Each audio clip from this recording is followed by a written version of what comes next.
2023, a year of many ups and some insanely deep downs. Yeah, this was not a kind year for me. But nonetheless, we came out of the other side relatively unscathed.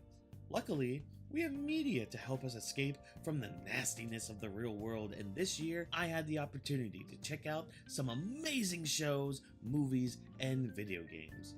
From the stinkers of Disney to the heights of gaming, let's look back at the past year and highlight a couple of my topics of media and why they resonated with me so. I don't plan on going too in-depth with these picks, as each of these pieces of media should be experienced on your own. So let's go ahead and dive right in. Best movie, Godzilla Minus One. The best movie I saw this year has got to be Godzilla Minus One. The actors did a phenomenal job with portraying their roles, and each of them really grasped the desperation of the situation they were in with Godzilla. Koichi, in particular, the main character, takes you through a heartfelt, tragic journey as he deals with abandoning his role as a kamikaze pilot in World War II. There's a line spoken at the end of the movie which encapsulates everything that Koichi has gone through and the finality of his journey from post-World War II all the way to accepting his mistakes and moving forward with his life, despite having abandoned his post. Because boy, do they hammer that in with people guilt-tripping him on abandoning his post. But wait, this is a Godzilla movie, right? Yeah, it most certainly is, and Godzilla's story is done pretty well too. I mean, he's a giant monster looking to destroy everything because grrr, monster, but it's what he represents that really makes the movie that much more better. Because every time Koichi has like a bright moment or like there's a light at the end of his tunnel, Godzilla's there to make that thing explode and take it away from him. A good foil, a good like wall for Koichi to like really use as his own personal growth to rise above even himself. Even despite like Godzilla not really being much of a character in this movie shares that line that I spoke about earlier.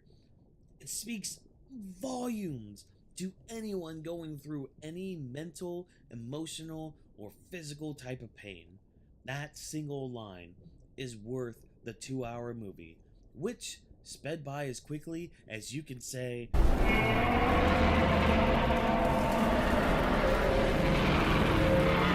Best Video Game, Tears of the Kingdom. Yes, The Legend of Zelda, Tears of the Kingdom. Or, as some people on Twitter called it, Breath of the Wild DLC. That of course wasn't me who called it that, but I digress. This game sucked me in more than even Breath of the Wild did. I felt the weight of the world, the dire need to save my elven girlfriend, and the drive to destroy the derelict destroyer of destiny, Ganondorf. Sure, this game had its issues, but for me, they were nitpicky at best. I was planning on doing a video about this game too, but time escaped me and the script was unfortunately lost into the ether. That being said, my issues with the sages will have to wait until another time, because with all the shrines, the building, the weapon crafting, the sky, the deaths, the enemies, the story, Zelda, this game consumed me for about 2 straight months. Seriously, I would get home from work where I was thinking about this game and immediately start playing this game. I was addicted. I actually went back not too long ago to try and get some side missions done and some more shrines under my belt, maybe even pick up a few garments here or there. But Tears of the Kingdom was truly a special game for this year, and it gave me a sense of adventure that I haven't had in quite a while playing a video game. Best Anime, Zom 100. This show has a style unlike any other. An opening that is a complete banger from start to finish. Not just from the song, but those visuals when they were complete, oh, became one of my favorite openings of the year. Simple premise of a guy working at an exploitive company, finally having a day off due to the zombie apocalypse. This show spoke to me on a deep level. One that took me back to those quarantine days of having the time to just live.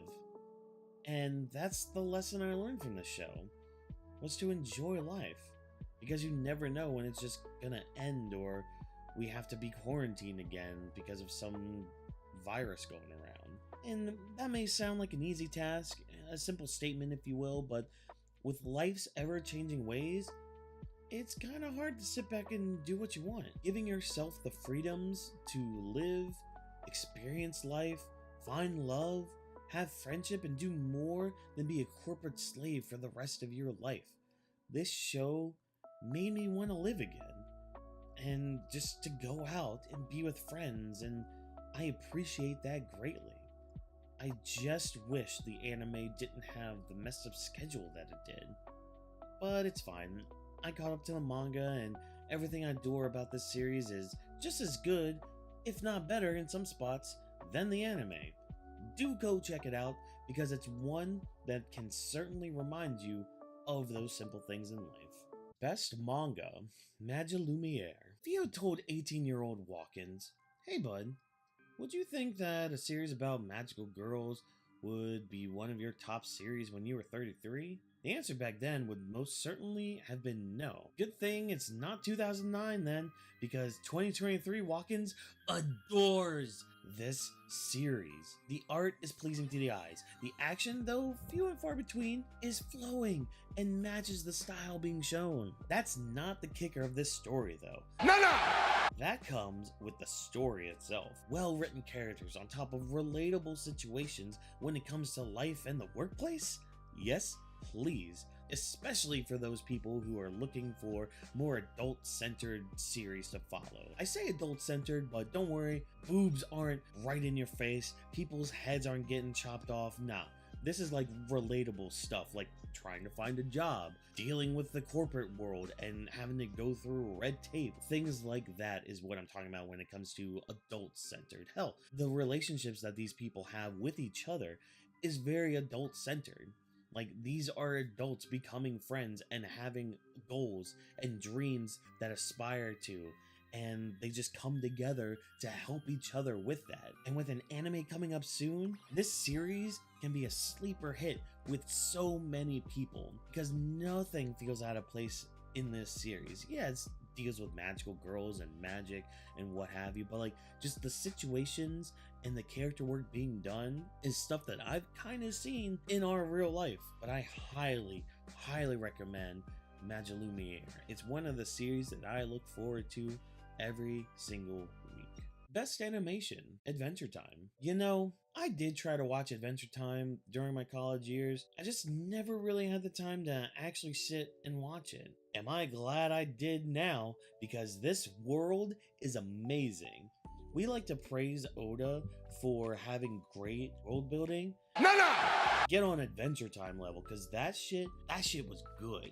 Like, you have characters bring up stuff from seasons ago, and like, they actually grew from that experience, which again, it shows that this series grows with its audience. Like, you hear that term all the time, but that's because Adventure Time exists. Hell, it has 10 seasons and 2 spin-offs, and with each season it gets more and more mature as its audience again matures. Like, the last episode, for example, Distant Lands, is about Jake and Finn dying. Fiona and Cake, especially this year, gave us a story of moving forward and accepting the world around you, learning from your past mistakes, and becoming a better person by the end of it all.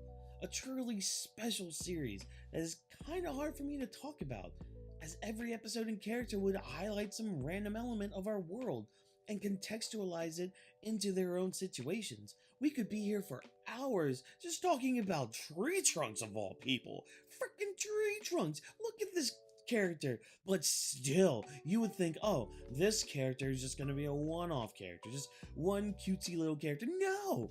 And the songs, though some seem a bit awkward and clunky for my own taste, they end up expanding into tunes that get stuck in your mind like an amazing, wonderful, and excellent food. Food chain. I could go on more, but again, I want you to experience it for yourself and see what you can take away from it all, because one thing I've noticed is a lot of people have a different takeaway when it comes to Adventure Time. So check it out and let me know what you think. Best overall, Amphibia.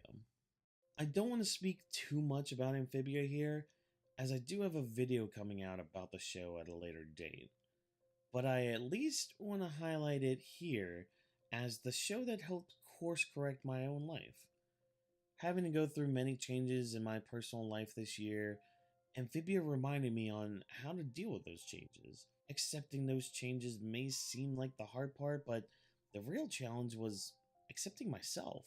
I had to accept my own flaws and failures in order to move forward, and no one really wants to acknowledge that kind of stuff. But I was able to, and that is in part due to Amphibia. Anne showed me that it's okay to be confused at where you want to be in life. Sasha proved that you don't have to be angry all the time when things don't go your way. And though Marcy succumbed to her escapism, that's kind of what happened to me as well this year. And she was able to come back from it and move forward with her life, past her mistakes. These are lessons that, as adults, we may end up forgetting, but are huge in instilling into the next generation. I've gone back a couple times to revisit some moments in Amphibia, and they still hit as hard as they did during the first go-around. No matter what, there will always be a frog-shaped hole inside my heart. And now, the end is here, so I've reached the final curtain. Yeah, I may have been positive at the start of this video, but let's be honest. 2023 was booty cheeks for me. At the end of 2022, my life completely changed, and through the year, I had to process the loss of a life that I once had to share with another person. Going our separate ways sucked, and at times I didn't want to go on anymore. That darkness consumed me for the better part of 2023. And I'm really not sure how I made it out on the other side. I had to remind myself of who I am, what I am, and how I am. This journey through the depths of depression was not pretty, and I'm sure I made a lot of people question why they were still friends with me. But they stuck around, and so did I, and I'm grateful for the life I have. The channel made some changes as I needed change and a clearer focus.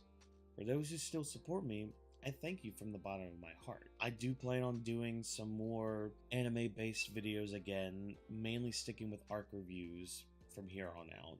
There are new opportunities I have to talk about these things that I love, new ideas popping up into my head to share, and a whole new year of personal growth. So here's to the end of 2023, the year of change, and enter 2024, the rebirth of your world champion.